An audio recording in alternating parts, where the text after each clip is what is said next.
Ligtas nang nakauwi sa bansa ang 170 overseas Filipino workers na biktima ng human trafficking matapos magsagawa ng mass repatriation ang Department of Migrant Workers mula Cambodia. Si Cherry Light sa report.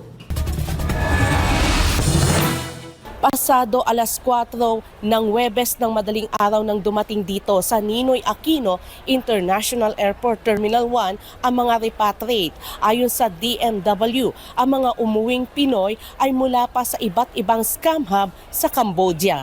Ayon kay Migrant Workers Secretary Leo Kakdak, isinagawa ang repatriation sa tulong ng DMW Migrant Workers Office sa Singapore at ng Department of Foreign Affairs sa pamamagitan ng Philippine Embassy sa Phnom Penh.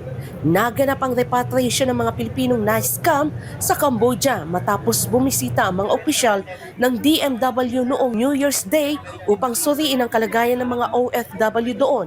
Kasabay nito ang isinagawang crackdown sa mga scam hub sa buong Cambodia.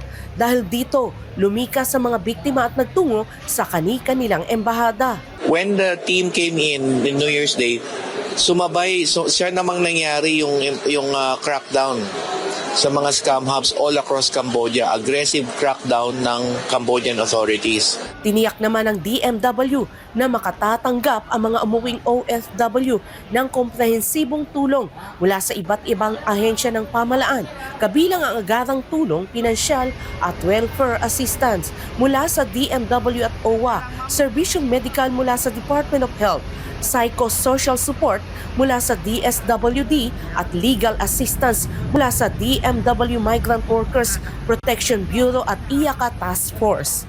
Samantala may paalala rin ang pamahalaan tungkol sa mga red flag sa job offers sa Cambodia na dapat bantayan ng publiko, lalo na ng mga naghanap ng trabaho online. Ang paalala lang naman natin, simple lang, di ba? Pagka hindi dumaan sa DMW, that's the number one red flag.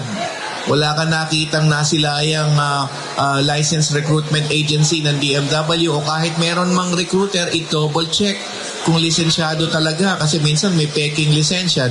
Sa huling tala ng DMW, kabilang na ang pinakahuling batch, umabot na sa 877 na mga umuwing OFW na na-scam sa Cambodia simula pa noong 2022.